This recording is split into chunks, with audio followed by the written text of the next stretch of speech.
এবং এসএসসি শিক্ষা দপ্তরের যে কোনো আলাদা অস্তিত্ব সত্তা নেই। এসএসসি যে অটোনোমাস বডি নয়, মমতা ব্যানার্জির বডি, এবং সেটা কন্ট্রোল মমতা ব্যানার্জি করেন। আজকে মেদিনীপুরে এই ঔদ্ধত্যপূর্ণ রাজনৈতিক ভাষণের মধ্য দিয়ে সেটা আরেকবার প্রমাণিত। সুকান্ত মজুমদার একটু আগে অ্যারেস্ট হয়েছেন, চাঁদা তুলতে গিয়েছিলেন হাজরাতে, এই মুর্শিদাবাদ। এ তো পুলিশ তো করবেন, পুলিশ তো স্বাভাবিকভাবে পুলিশ বিজেপির আন্দোলন, বিজেপির নেতৃস্থানীয়কে কর্মসূচি করতে দেয় না, তাই পুলিশ তার কাজ করছে। লালবাজার থেকে একটু পরে আবার ছেড়েও দেবে। মুখ্যমন্ত্রী মে মাসের প্রথম সপ্তাহে মুর্শিদাবাদ যাবেন বলেছেন আজকে। হ্যাঁ, মুর্শিদাবাদে মে মাসের প্রথম সপ্তাহে, হ্যাঁ, ডিসেম্বর মাসে গিয়েছিলেন, গিয়ে বলে এসেছিলেন মালদা মুর্শিদাবাদে হিন্দুরা সংখ্যালঘু, মুসলমানরা মেজরিটি। তিনি মুসলিমদের দায়িত্ব দিয়ে এসেছিলেন হিন্দুদের যাতে দেখভাল করেন। যাদেরকে দায়িত্ব দিয়ে এসেছিলেন তারা মোথাবাড়ি, ধুলিয়ান, শামসেরগঞ্জ, ফারাক্কা, সুতিতে খুব সুন্দর দেখভাল করেছেন। সেই জন্য 750 জনের সর্বস্ব চলে গেছে। আমরা আমাদের টিম রিলিফ ওয়ার্ক করছি, এখানে আমরা কন্ট্রোল রুম খুলেছি। আমাদের ভলেন্টিয়াররা আজ সকাল থেকে ওখানে কাজ করছে। আগামী কাল, পরশু এবং তারপরের দিন 3 দিন ধরে প্রথম 300 গরিব পরিবারে আমরা বাসনপত্র, ইউটেন্সিল, গার্মেন্টস,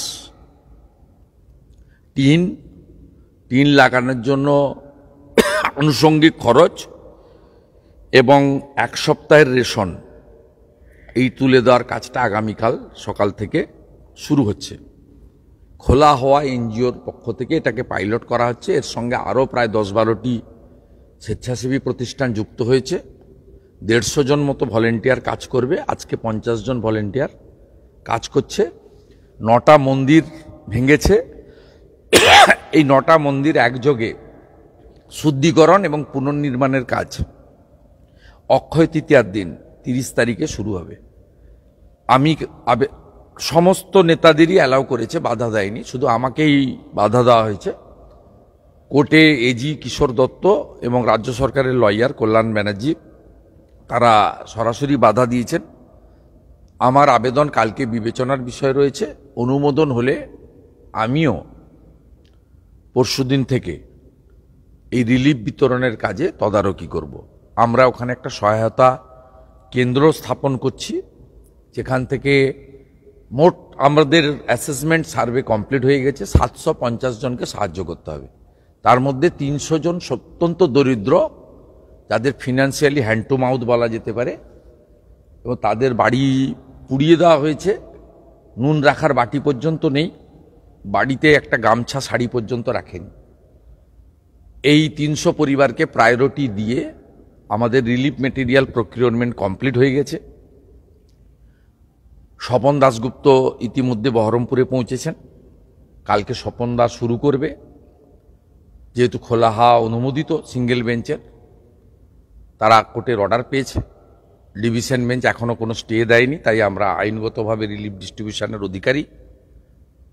আমাদের 50 জন ভলেন্টিয়ার কাজ করছে। এই সংখ্যাটা কালকের মধ্যে 150-তে পৌঁছে যাবে। কলকাতা এবং রাজ্যের বহু প্রতিষ্ঠান যুক্ত হয়েছে। আমরা এখনো পর্যন্ত কয়েক লক্ষ, 6.5 লক্ষ টাকা তুলে দিয়েছি চেক।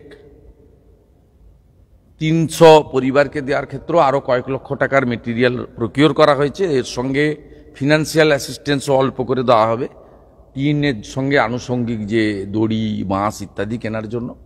আমরা পুরো পুনর্নির্মাণ, পুনর্বাসন এবং টেম্পোরারি রেশন সহ যা লাগে, মানে বেসিক এমিনিটিস, সেটাকেই দিচ্ছে। আমার এখন প্রায়োরিটি সব কাজের থেকে ঊর্ধ্বে হচ্ছে মুর্শিদাবাদের রিলিফ ওয়ার্ক করা। প্রথম টার্গেট আগামী 3 দিনে 300 পরিবারের কাছে সমস্ত কিছু পৌঁছে দেওয়া।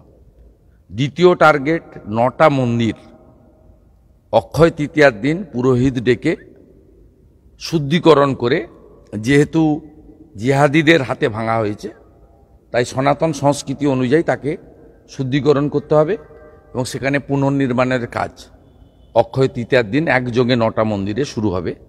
তার বাইরেও 450 আরও যারা ক্ষতিগ্রস্ত ফ্যামিলি, তাদের জন্য আমরা পরিকল্পনা গ্রহণ করছি।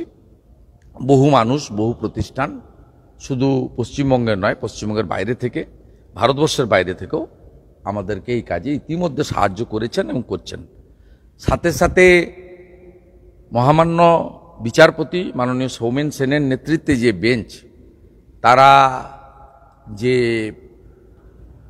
টিম বানিয়ে দিয়েছেন, কমিশন বানিয়ে দিয়েছেন, one representative from NHRC, one representative from state NHRC, one representative from legal services cell, মানে সংস্থা থেকে।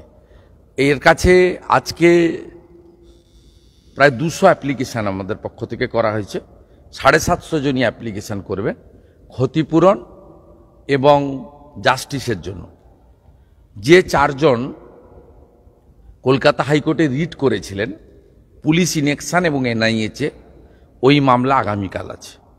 আমরা আশাবাদী যে কোর্ট ওই মামলাতে এনআইএকে তদন্তভার অর্পণ করবেন, যাতে ক্রিমিনালদেরও, প্রকৃত ক্রিমিনালদের ধরা যায়। এখন পর্যন্ত যে 200 গ্রেপ্তার হয়েছে, এরা প্রকৃত ক্রিমিনাল নয়, 18 থেকে 22-23 বছরের বাচ্চা।